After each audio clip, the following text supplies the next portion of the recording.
Welcome to Scottish Summit. My name is Sasha, and this is the implementation of Zero Trust strategy in practice. First of all, we would like to thank our sponsors.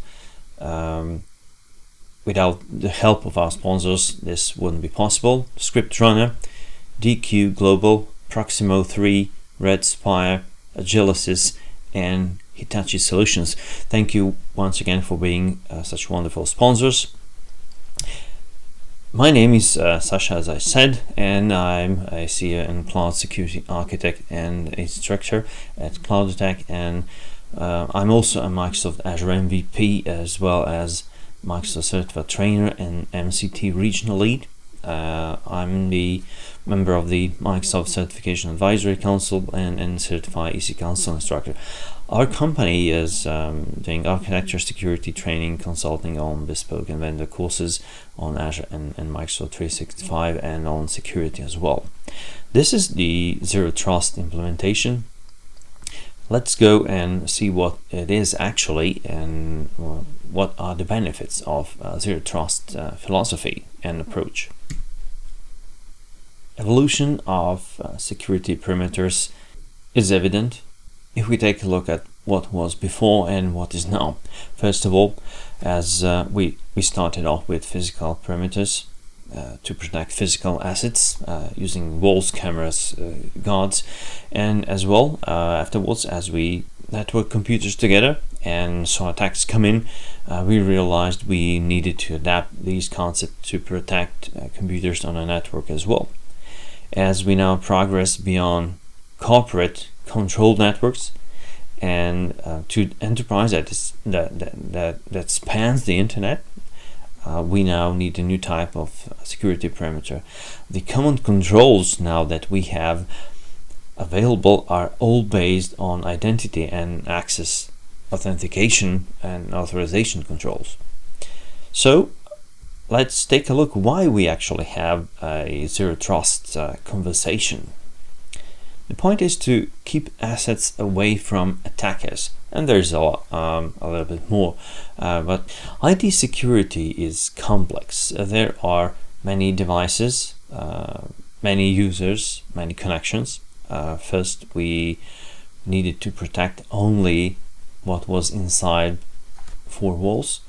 Today, the security is more complex, the situation is more complex, as the data no longer resides in between four walls, but actually the data has migrated. The data now lives outside four walls, outside the corporate security, let's say, quoted security environment. So the trusted quoted security strategy that was initially working, where initially attacks were based, today is not working anymore. So that back then that was seemingly simple and economical and accepted a lower security when within network was but today as assets data increasingly leave networks four walls, then we have different attack scenarios as well, because the bad people, the attackers on our data on our network actually are the ones that go by the principle of least effort, and they are targeting the lowest hanging fruit, and the lowest hanging fruit today is the data outside the corporate network. So we have different modes of working, like bring your own device, work from home, mobile, and other things as well.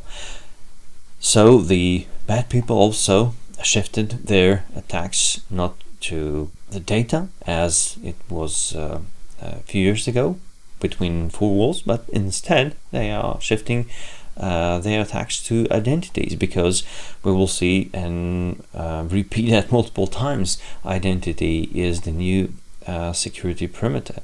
So increasing phishing and credential theft is today.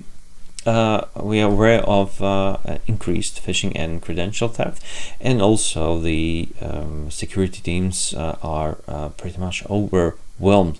And in fact, the security teams were overwhelmed back when we just needed to protect our networks our data when it was beyond 4 walls. But today the landscape has changed significantly, and the security teams cannot longer deal with sophisticated attacks and the number of attacks and the number of data that they need to follow to protect our assets. So what we need to do, we need to understand what actually drives the bad people to perform attacks. We have the security return on investment, and we have ourselves on one side, defenders, the people who defend their data, their assets. We have defender investment, and we have defender return, of course. Defender investment would be, of course, a monetary investment, like we have a security budget. We invest significant time and attention, and time is money actually, to securing our assets, securing our networks, and by investment and by security budget means everything that we do to secure the data and the infrastructure, the assets that we have, that we are protecting, in fact. Then we have defender return. So what we get in return, we in return need to ruin attacker return on investment. Attacker return on investment, what we need to do, we need to slow or stop determined attacks, and we need to deter opportunistic attacks. So there is no 100% safe network, and given unlimited money and given a certain amount of money and a certain amount of time, any system could be breached. On the other hand, the lengthy process in doing so actually deals with ruining attacker return on investment. So attackers need to successfully monetize what they went for. So this is our data that we are protecting, and also there's the attacker investment, monetary investment, that we need to increase attack friction and cost to ruin that attacker investment. So two things we need to do. We need to raise the cost and of the attackers to get to our data, and we need to increase time for the attackers to get to our data. And by increasing the time for the attackers to get to our data, we're actually increasing the cost. So prioritizing the defense can rapidly raise impact on attacker cost and friction, and rapid detection, shortened response drives down predictably, and quantity of return. Well, today most attackers have a supply chain, and believe it or not, you face ecosystems, not just hackers and malware. So if you've ever surfed on dark web or deep web, these are the places where you can find all these ecosystems, and the threats to you and to your organization likely comes from an interconnected ecosystem, not any single attacker or group. So behind most attackers is a supply chain of criminal or black market and other gray market services and tools. So the defenses must address current attacker methods. So the criminal services are offered by criminals with solely illegal use cases, while the non-criminal services that are offered by gray hat markets actually could be used for both legitimate or criminal purposes. But these attackers have a supply chain, and today dark market products are notably inexpensive, with few exceptions like 0 days. So these people also have service level agreement, or SLA, and also it sounds a little bit awkward because you wouldn't expect a from a criminal that offers you, and to be honest criminal, and to offer you service level agreement when you agree to something, and when you pay for a service. But these are just the sampling of prices of a couple of years ago, to give you a sense of what it's traded and how much it costs. So for example, like any other market, the prices vary because of supply, demand, and politics and so on. So for example, zero-day exploits, also, or zero-day vulnerabilities. So these are unpatched and otherwise unknown vulnerabilities. These prices, their prices vary by manufacturers, including ease of exploitation or effective platforms, and exclusivity of use. For example, loads are compromised PC or devices that can be taken over by a buyer on a temporary or permanent basis, and cost pennies, up to $1 for PCs and for mobile device. And there we have the DDoS or DOS, distributed denial of service or denial of service average prices, that they include these are focused on slowing down or taking down target services or websites. They range from $100 for a day DOS, up to $1,000 for a month of service. So there's also proxy services that are offered that allow an attacker to route traffic through a local IP addresses range to defeat or block traffic from their country. And there's also a ransomware. Ransomware is sold as a kit, for example, and it's also offered in affiliate model, where the kit maker takes a percentage of the ransomware profit of the attack. And speaking of DDoS, before I just remembered, I've seen a few years ago in news there was a high school kid, boy or girl, I can't remember, but I know that was a school in US that ordered a DDoS attack on his or her school because of the bad grades that she or he got. So anyone, even a high school, elementary school kid with a little bit of knowledge and a certain amount of money and credit card can go in the black market and actually purchase any of these, any criminal service. So there's also a spear phishing, that is usually priced by successful account takeover and costs between 100 and 1,000 and even more. There's also compromised account price. These come in bulk in very large blocks, and they can go as low as $100 for $500,000 or 150, and averages around the US$ per 1 kilo of accounts.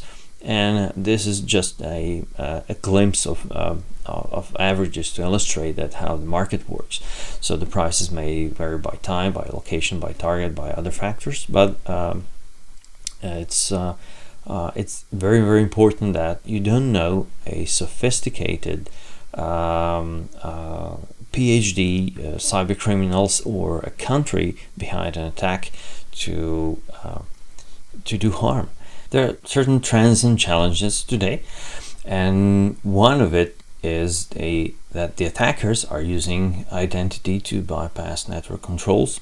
So phishing allows attackers to impersonate valid user identities. So we today, with the traditional tools from yesterday, cannot identify or differentiate between user that is the legal user behind these identities or the user that impersonated a legal user. So this is a real challenge. Passwords aren't enough to protect identities, not anymore. Single-factor authentication, like passwords without context, actually, that is not enough insurance for the account security anymore. Identities being used outside network, so cloud and mobile and IoT assets are frequently beyond reach of enterprise firewalls. So this is a huge security problem. Identity and controls are inconsistent on different cloud services and devices. But Zero Trust idea has been evolving for a while. It is not new, and it saw relatively slow mainstream adoption until recently. Many of the concepts that support Zero Trust security are not new. The need to define the perimeter for an organization was discussed almost 20 years ago at the Jericho Forum, and we're establishing the trend of what was then invented, the parameterization, and then Google a few years later implemented the Zero Trust architecture, referred to as Beyond Core, partly influenced by the open source projects. And then we can thank John Kranjac that established the Zero Trust term, and he is an industry analyst at Forrester back in those days, whose reporting and analysis helped establish Zero Trust concept that we use today as well. So there are three main principles of Zero Trust, and these are verify explicitly, the principle of least privilege, and the last one, the third one, is assume breach. What are these? Verify explicitly means principle means that we should always authenticate and authorize access based on all available data points that we have. So these data points can be user identity, location, device health, data classification, anomalies, whatever.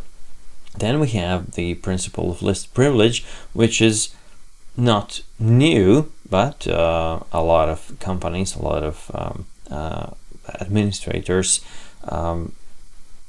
unfortunately, don't implement the principle of least privilege even today. What it is the you should give your users just enough access that they need to perform their duties, and nothing more. So we should minimize user access with just-in-time and just-enough access control, risk-based adaptive policies, and so on, and protect data, which protects data, and data protection strategies which protects data and productivity. So there are a few tools in Azure and Microsoft 365 that can implement GIT or GA principle. So and the last one is assume breach. We should minimize the scope of breach damage and prevent lateral movement. So what does it mean? It means that we should segment access. We should segment access to data, to networks, via user devices and application awareness, and we should verify everything. We should verify all sessions that are encrypted, and that means encrypted end to end, and use the appropriate analytics to get visibility and drive threat detection. So we should have systems that can check whether whether the behavior is legitimate or not. So these are three principles that actually expand. So in practice, how this looks like: so we have signals, we have decision, and we have enforcement. Signals is the data that help us to make an informed decision. So we have the signals or the data about the device and about the user, for example. So device risk, let's say, have device management data, threat detection data, etc. User risk carries the data about behavior analytics and so on. So once we gathered those signals, we can then make a decision based on the organization policy. And after we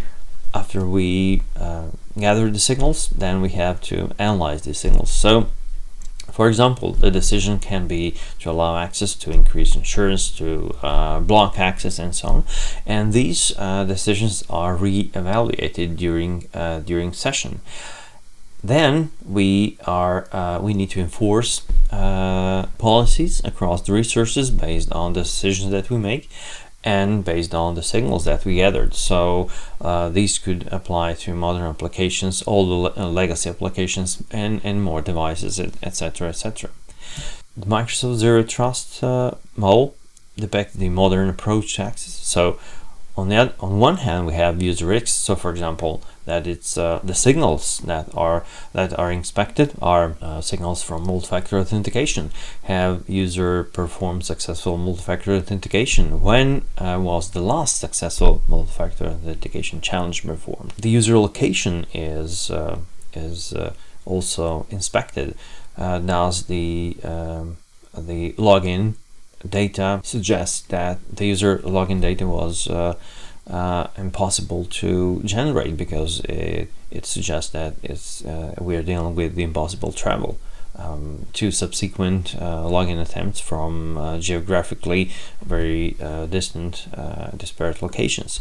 And are the user passwords the same as the passwords that recently leaked, and that is the are these passwords weak enough so we cannot allow these passwords to be used on our network anymore. Then there's the device risk.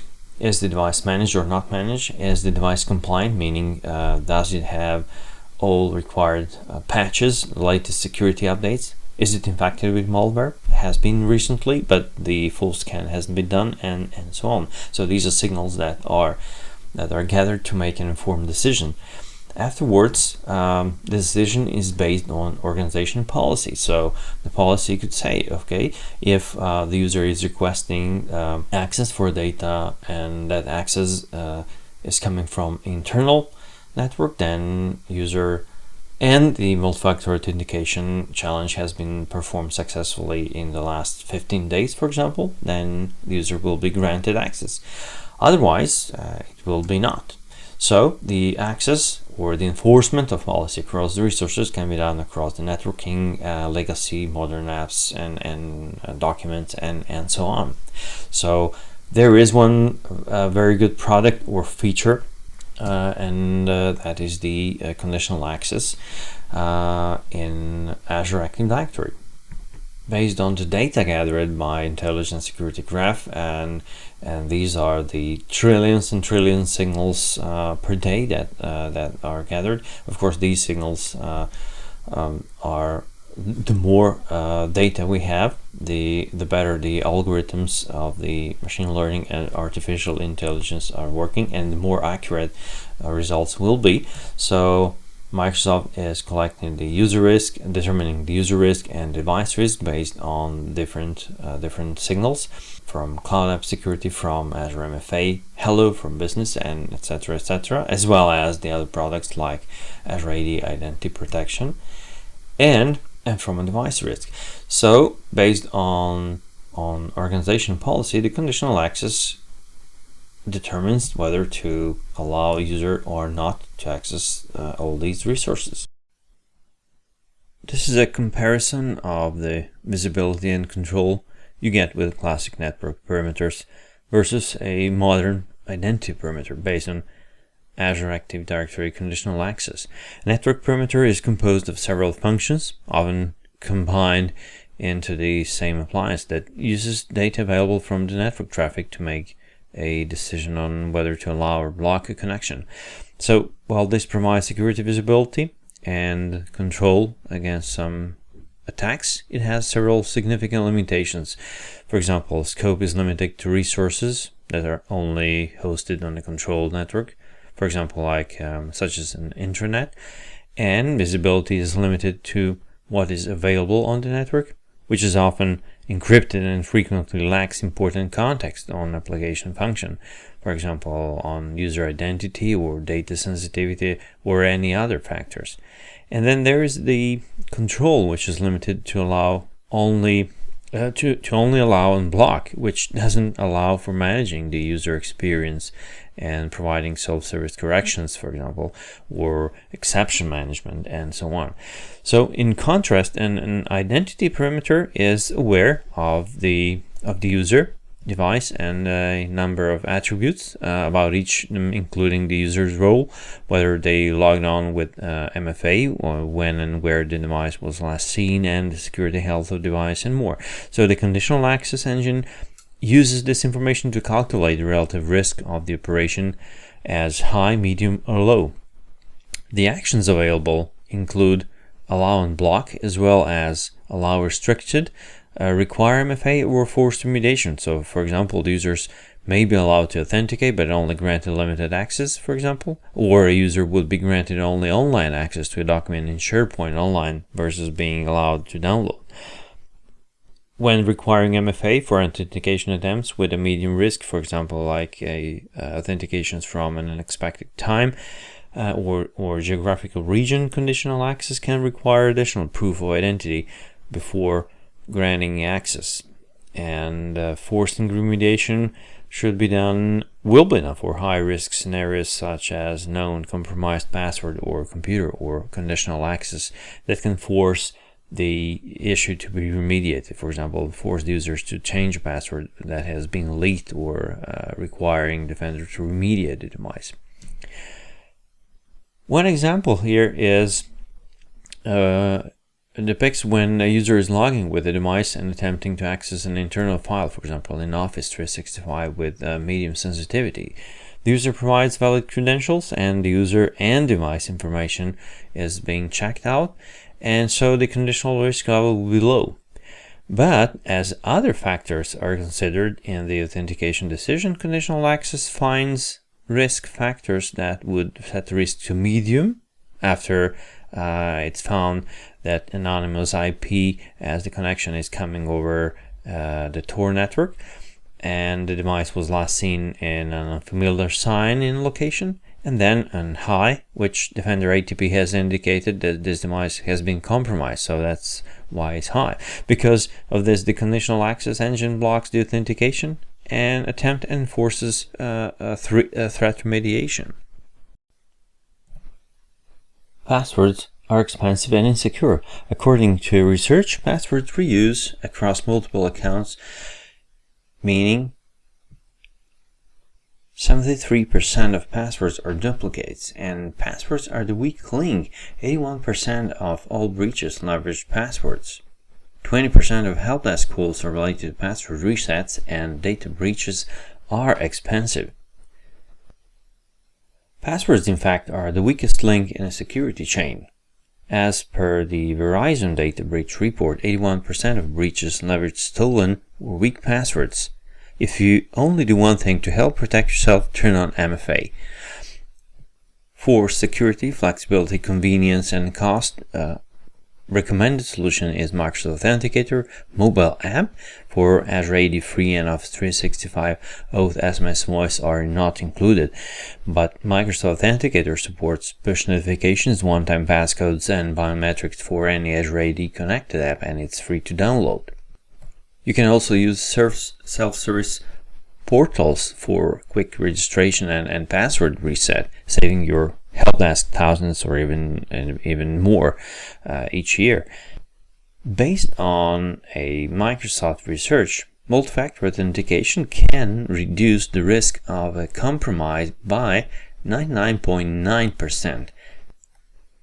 So how can we enable MFA? There are three ways that multi-factor authentication can be enabled. The first would be conditional access, which is the most versatile way of enabling MFA and the recommended approach. Then there is the security default option, which enables MFA for all users. It is recommended primarily for small businesses with careful consideration, of course. And then there's the per user account enablement of the MFA, which is the legacy way of enabling MFA, and that is in fact not recommended. And the most recommended ways are the first two. Of course, there are cases where you will choose the third per user account option, but these are very rare. And the best way to use MFA is to eliminate password completely through strong and multi-factor authentication. So passwordless authentication is available in Azure AD through Windows Hello for Business and Microsoft Authenticator, as well as using FIDO keys. These are the FIDO keys providers that Azure Active Directory supports, ubiquification and so on. This is not the exclusive list, there are more. But let's take a look at what we have as the must and the most important steps of beginning your Zero Trust strategy. Implementation of the Zero Trust strategy in practice will largely be dependent on the type of the architecture that your company has, the type of the resources, the type of the services that you have implemented, and it will be different for each and every organization. But let's take a look at some important steps that have to be a part of every organization, of every Zero Trust strategy implementation. First of all, let's take a look at the Azure Active Directory. Here in Azure Active Directory, on the left side you have user settings, and these user settings hide the user feature preview setting, which is here, manage user feature preview settings. So if you want to see some features that are in preview, for example like FIDO2 keys, make sure that you either select some or select all users that can use preview features for my apps or for the combined security information registration experience. So new tenants are automatically enabled if you haven't already enabled that. Let's go back one step and go to properties, and under properties there is manage security defaults. If you click on manage security defaults, then you have one option, so yes and no, and by security defaults you will set the basic of identity security mechanisms recommended by Microsoft. So what actually enable security defaults enables? Let's click learn more. Under learn more you will see that security defaults enables requiring all users to register for Azure AD MFA, multi-factor authentication, requiring administrators to perform multi-factor authentication, and also it blocks legacy authentication protocols as well as requires users to perform MFA authentication when necessary, and also protects privileged activities like access to Azure portal. We're back, and if you haven't already enabled security defaults, and that will be one way how we can enable MFA in Azure. Of course, the third and the not recommended option would be to enable MFA manually for each user, but if we want to do that using conditional access, we will see that as well. And Microsoft Authentication for enabling authentication, passwordless authentication. So if you click on the FIDO2 security key or Microsoft Authenticator, first you have to enable the setting and click yes, then target the specific users, all users or specific users, and afterwards you will also be able to allow self-service setup and also enforce key restriction policy. So the key restriction policy here allows you to restrict specific keys. So what are AA GUIDs? So these are IDs for the specific keys. Each vendor has, each vendor product, each vendor key has its own AA GUID. So we can restrict and enforce use of specific keys that are approved for our organization. So if you don't have such a restriction, leave that to no. But remember, when you enable FIDO2 security key, which is in preview still, click save.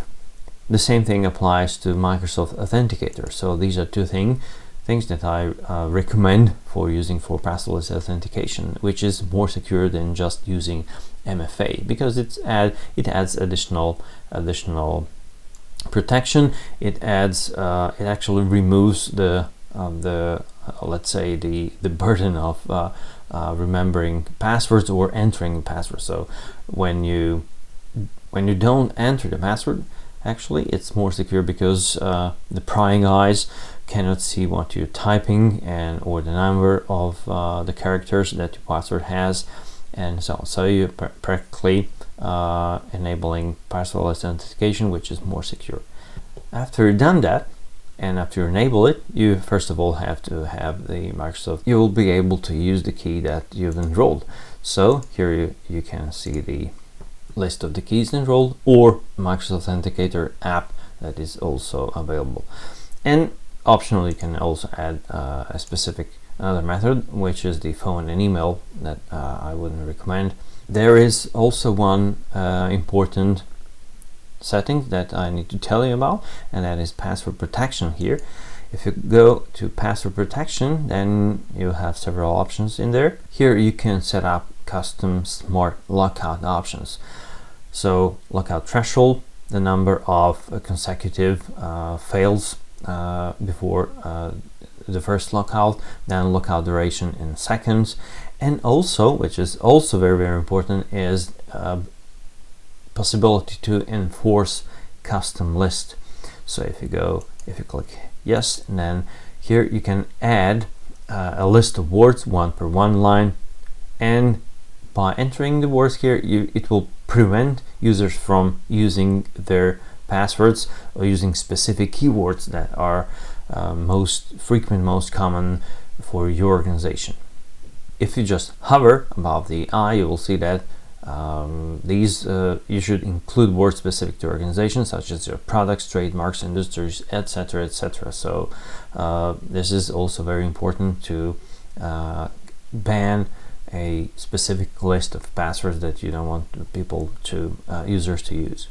Before you actually enforce the password protection settings, I suggest that you need to audit. That way you can audit settings before actually limiting anyone from logging in, and therefore you can see which attempts are users, whether the custom banned password list is actually effective.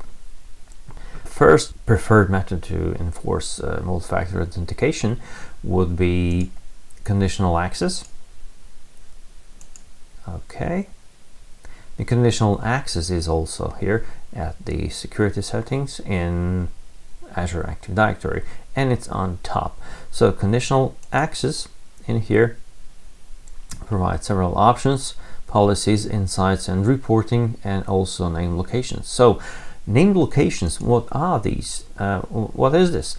It is the location that are used by Azure Active Directory to reduce false positives, and you can here set up the trusted locations, which means the IP regions or countries or regions for which you can then set up in your use in conditional access policies. For example, IP ranges would or countries regions will be set up so any attempt to log in from a specific country or specific IP range will be treated as safe.